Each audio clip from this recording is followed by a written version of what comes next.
Bonjour à tous, bonjour à toutes. J'espère que vous allez bien. Alors, je fais vite cette petite communication rapide, parce que j'estime que nous avons devoir de restituer. Nous avons devoir de restituer et d'éduquer nos populations. D'accord? C'est important.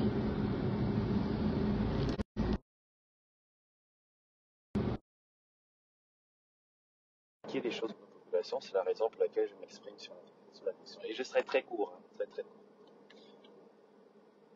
La politique,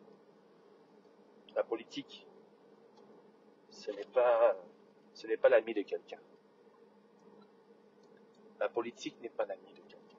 Pas le politique, j'ai dit la politique. Donc, la politique, c'est des questions d'intérêt.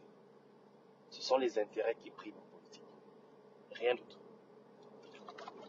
Et malheureusement, depuis que les réseaux sociaux ont permis à tout le monde, n'importe qui, de parler tout ce qu'il veut, de dire ce qu'il pense, ce sont les réseaux sociaux qui ont permis ça. Ça va dans tous les sens. On a l'impression que dans ce pays, plus personne ne veut s'asseoir 5 secondes et se mettre à se poser des bonnes questions et à réfléchir. Mais je vais essayer de vous rappeler quelques faits. Lorsque Sylvia Bongo met aux arrêts Farjeon, vous pensez que Sylvia Bongo avait mis Farjeon aux arrêts pourquoi? Vous pensez que Sylvia Bongo avait gardé Farjeon en prison pourquoi? Vous pensez que Sylvia Bongo torturait Farjeon pourquoi? Sylvia torturait et gardait Farjeon en prison tout simplement parce que Farjeon détenait des intérêts précieux à Sylvia. Il n'était pas question de tuer Farjeon, mais il était question de garder Farjeon le plus longtemps possible jusqu'à ce qu'il puisse céder. Mais aussi peut-être que il fallait éviter que Farjeon puisse révéler un certain nombre de choses. Mais dans l'intérêt de qui? Dans l'intérêt de Sylvia. Ce n'est pas tant que la tête de Farjeon plaisait à Sylvia ou bien la vie de Farjeon était si importante à leurs yeux, mais c'est l'intérêt de garder Farjeon en vie qui nécessitait, et emprisonné qui encourageait le désir de le maintenir en prison. Les intérêts. Lorsqu'Oligui Nguema est arrivé au pouvoir, président de la République, qu'est-ce qu'il a fait? Il a libéré Farjeon. Et pourquoi il libère Farjeon? Parce que les intérêts sur lesquels Sylvia comptait en gardant Farjeon en prison pouvaient servir l'intérêt de la nation, notamment, pouvait permettre à ce qu'il puisse avoir les arguments et les outils qui lui auraient permis pour l'intérêt de la nation que Sylvia puisse restituer l'argent du Gabon. C'est une question d'argent. C'est l'argent le problème. On n'a pas gardé Sylvia et son fils en prison durant toutes ces années parce qu'on voulait les voir souffrir. On les a gardés parce qu'ils avaient en leur possession une partie de la richesse de notre pays et pour des questions d'intérêt supérieur de notre nation, parce qu'on a besoin de cet argent. On n'impulse pas le développement dans ce pays sans argent. D'accord? On se bat déjà du côté des bailleurs de fonds, on se bat déjà du côté des banques, mais nous avons de l'argent disponible en liquidité quelque part. Et cette personne-là qui détient cet argent-là, c'est Sylvia, c'est Noureddine, c'est Ali Bongo. Alors, qu'est-ce qu'Ali va faire? Ali, il bénéficie de l'immunité parce qu'il était chef d'État. Donc, il n'est pas évident qu'il soit poursuivi maintenant. D'accord? Il n'est même pas évident qu'il soit poursuivi à cause de son immunité. Mais l'immunité d'Ali Bongo, là, l'immunité que bénéficie Ali, là, Sylvia ne bénéficie pas ça. Elle ne bénéficiait pas de ça. Nouri ne bénéficiait pas de ça. Alors, qu'est-ce qui va se passer? Ali va devoir donc monnayer l'humilité de sa femme et son fils. Mais il va négocier. Il va négocier, il va dire, écoutez, je suis prêt à coopérer, je suis prêt à vous donner les clés de ma trésorerie, enfin, de mon empire, à condition que vous libérez ma femme et mon fils. C'est la condition. Et le CTRI n'a aucun intérêt à faire à vouloir la mort de Sylvia Bongo parce que ils ont compris que ça devenait une très bonne monnaie d'échange. Mais tout ça dans l'intérêt de l'intérêt de la nation. Lorsque le président de l'Angola arrive et devient le facilitateur de cette négociation, mais il ne vient pas par hasard. Il vient en termes de foi, c'est en guise de foi. Pour Ali Bongo, si je donne, peut-être qu'ils ne vont pas tenir leur parole. Donc, il vient là en tant que médiateur, en tant que témoin, c'est un chef d'État. D'accord? Il prend ses engagements, il rencontre Ali. Ali lui donne les conditions qu'il voudrait respecter. Il voudrait que le président de la République respecte, Brice Clotaire Oligui. D'accord? Et le président angolais, en guise, en tant que témoin, accepte d'être le médiateur entre les deux.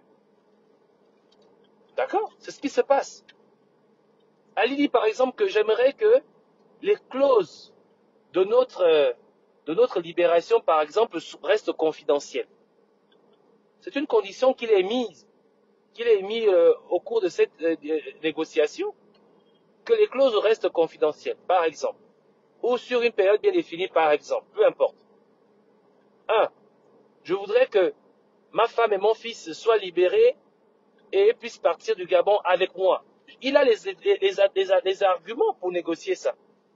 Plus qu'aujourd'hui, le Gabon doit s'engager dans un certain nombre de processus de transformation dans notre pays et on a besoin des financements. Et ces financements sont disponibles. Ce n'est pas des prêts que nous aurons contractés auprès des banques. C'est de l'argent qui appartient au Gabon qui est quelque part.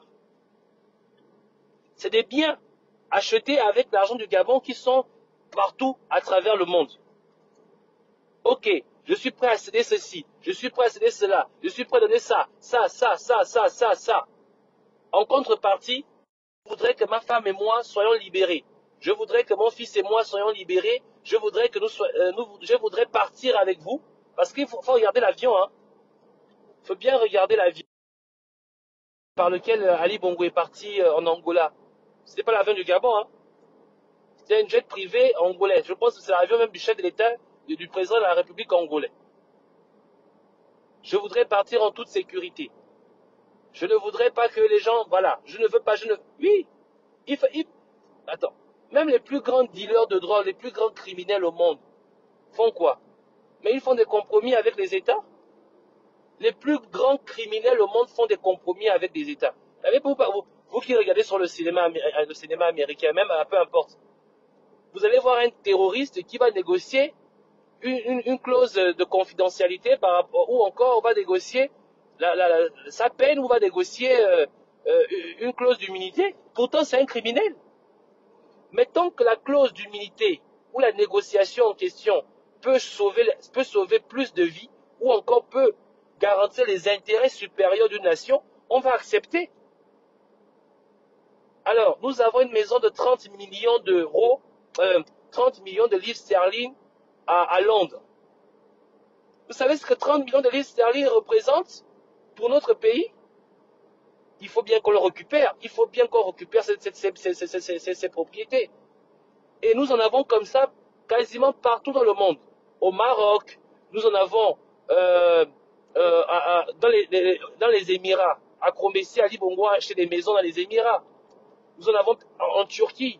Nous en avons partout. Mais si dans les clauses de négociation, il est question de céder tout ça. Sans compter, on vous parle de Noureddine qui aurait détourné plus de 2000 milliards. Cet argent quelque part, dans les paradis fiscaux, comment y accéder? On ne détourne pas 2000 milliards pour, par la suite, les perdre. Ça veut dire qu'il y a un moyen légal pour pouvoir récupérer cet argent. Il y a un moyen pour récupérer cet argent. Et les personnes qui peuvent récupérer cet argent sont en vie. Pourquoi est-ce qu'on va vouloir de la mort de Sylvia alors qu'on a de l'argent à récupérer quelque part? À quoi Sylvia nous sert? Morte ou emprisonnée que libre et afin d'avoir restitué notre argent. Donc, à un moment donné, soyez à la hauteur de ce que vous prétendez vouloir faire. Vous dites que vous voulez faire de la politique, soyez à la hauteur de la politique. La politique n'est pas l'ami de qui que ce soit. La politique, ce sont les intérêts. Dans la politique, il n'y a pas d'émotion. Il n'y a pas d'émotion en politique. Ce sont les intérêts. Vous ne pouvez pas dire aujourd'hui qu'on a trahi le peuple gabonais parce que Sylvia est partie. Mais posez-vous la question, comment se fait-il que Sylvia soit... Qu'est-ce qui justifie, qu'est-ce qui a été négocié pour la libération de Sylvia et Nouridine? Qu'est-ce qui a été négocié? À quoi Sylvia nous sert? Nous sert-elle morte ou bien nous sert-elle emprisonnée? Oui, c'est vrai. On dira que oui, elle doit payer les crimes qu'elle a commis. Mais je vous pose une question. Sylvia peut dire que je ne parle pas. Gardez-moi autant d'années que vous voudriez. Mais notre pays a besoin d'argent. On doit construire des routes, on doit construire des hôpitaux. On doit rembourser la dette. On doit lancer le développement dans ce pays. Mais il faut comprendre. Il faut comprendre. C'est ça. Les banques aujourd'hui qui sont en train de rejoindre le président de la République pour l'accompagner dans ses projets. Ce sont les mêmes banques par lesquelles ces gens ont utilisé pour faire sortir de l'argent. Donc les banques ont négocié, les banques ont coopéré. Les banques ont coopéré.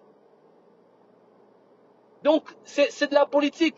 Vous ne trouvez pas que le puzzle est tellement bien organisé? Les banques, Ecobank, BGFI, autres, tout cela ont accepté de l'accompagner au Gabon, alors que ce sont les mêmes banques par lesquelles ces gens se sont servis pour sortir de l'argent de ce pays.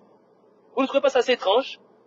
Et on vous dit quelques temps plus tard que Sylvia Bongo et son fils seraient libérés et partis du côté d'Angola. Vous ne trouvez pas ça un peu étrange? Donc vous comprenez qu'il y a le système financier est à la clé de tout ça. C'est l'argent. Et l'argent pour le Gabon. Oligui a gardé Sylvia Bongo et Nouridine en prison parce qu'il avait besoin que tôt ou tard, ils finissent par céder. Et il a eu ce qu'il voulait. Maintenant, quelles sont les clauses de cette entente? Nous les ignorons. Peut-être ça fait partie des conditions d'entente. Cette clause de confidentialité, mais peut-être un jour aussi on nous les révélera. Donc, en gros, c'est un peu ça. Voilà pourquoi je voulais faire savoir aux uns aux autres qu'on essaie de faire. Soyez à la hauteur de ce que vous prétendez faire. Vous prétendez faire de la politique, soyez à la hauteur de la politique. Dans la politique, il n'y a pas d'émotion, il n'y a pas d'amis. Il n'y a pas d'émotion, il n'y a pas d'amis, il n'y a que des intérêts. Et aujourd'hui, le chef de l'État défend les intérêts de notre pays. C'est comme ça. Il faut comprendre ça. Parfois, les choix qu'il prendra peuvent ne pas plaire à certaines personnes, mais ce sera toujours dans l'intérêt supérieur de la nation. Toujours. Rappelez-vous, le 11 septembre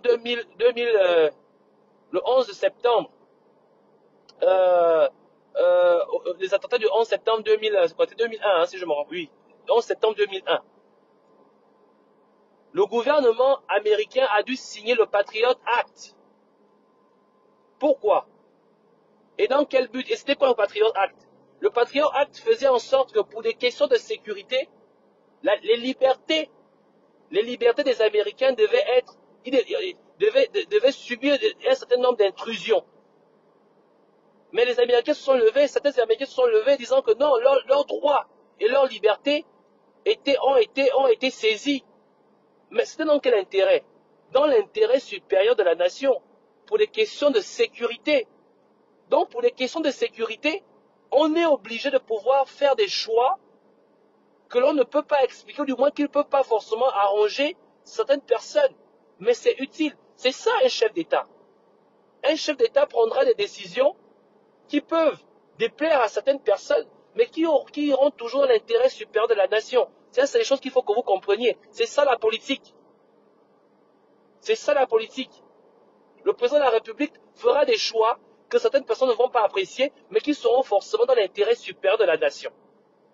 Ça, c'est ça la politique. Vous ne pourriez pas changer ça. Vous ne pourriez pas changer ça. C'est comme ça. Si vous voulez faire de la politique, vous deviez comprendre ces choses-là. Vous deviez comprendre ces choses-là. Les gens qui vont faire des commentaires, oh non, il s'agit d'une supercherie, ils nous ont, il n'a pas voulu le faire depuis. Mais non, ça n'a rien à voir. Ça n'a rien à voir du tout. Ça n'a rien à voir. Ça n'a rien à voir. Ali Bongo parti, le Gabon est resté aux Gabonais. Maintenant, on dit, maintenant, nous-mêmes là, nous-mêmes qui sommes Gabonais là, qui sommes restés ici là.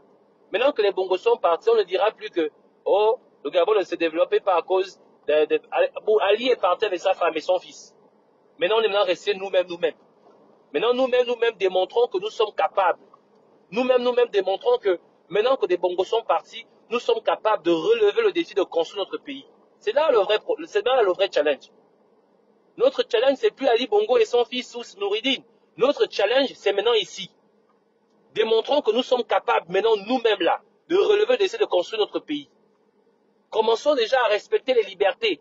Ma liberté s'arrête là où celle de l'autre commence. Commençons déjà à le faire. Acceptons que le bien public appartient à tout le monde. Balançons pas les ordures dans la rue. Acceptons que le bien public appartient à tout le monde. Arrêtons de voler l'argent de l'État. Arrêtons de voler l'argent de ce pays-là. Arrêtons ça. C'est ça maintenant. Montrons maintenant que les Bongos sont partis. Nous sommes meilleurs. Mais non. On a toujours des voleurs qui sont toujours là encore en poste, qui passent leur temps à voler l'argent de l'État. Voilà. Et le courage de les dénoncer. Et le courage de les dénoncer. Et le courage de vous opposer à ces personnes-là. Et le courage de faire ce qu'il faut au moment où il faut. Voilà. C'est là où même on voit des vrais Gabonais. On a donné Taxi Gab. C'est l'argent du contribuable qui vous permet de pouvoir rouler dans Taxi Gab. Respectez le public. C'est tout. Bon, les gars, moi je suis en train de me rendre à l'enterrement d'un frère à moi qui m'a quitté dans des conditions très difficiles. Il nous a accompagnés tout le long de cette campagne présidentielle. Tout au long, il était avec nous. Et il nous a été arraché avec une violence extrêmement difficile. Et c'est... Donc, on se dit à plus tard. Et je vous demande d'être à la hauteur, une fois de plus, d'être à la hauteur de ce que vous souhaitez. Soyez à la hauteur de ce que vous souhaitez. Merci encore et on se dit à tout à l'heure. Ciao.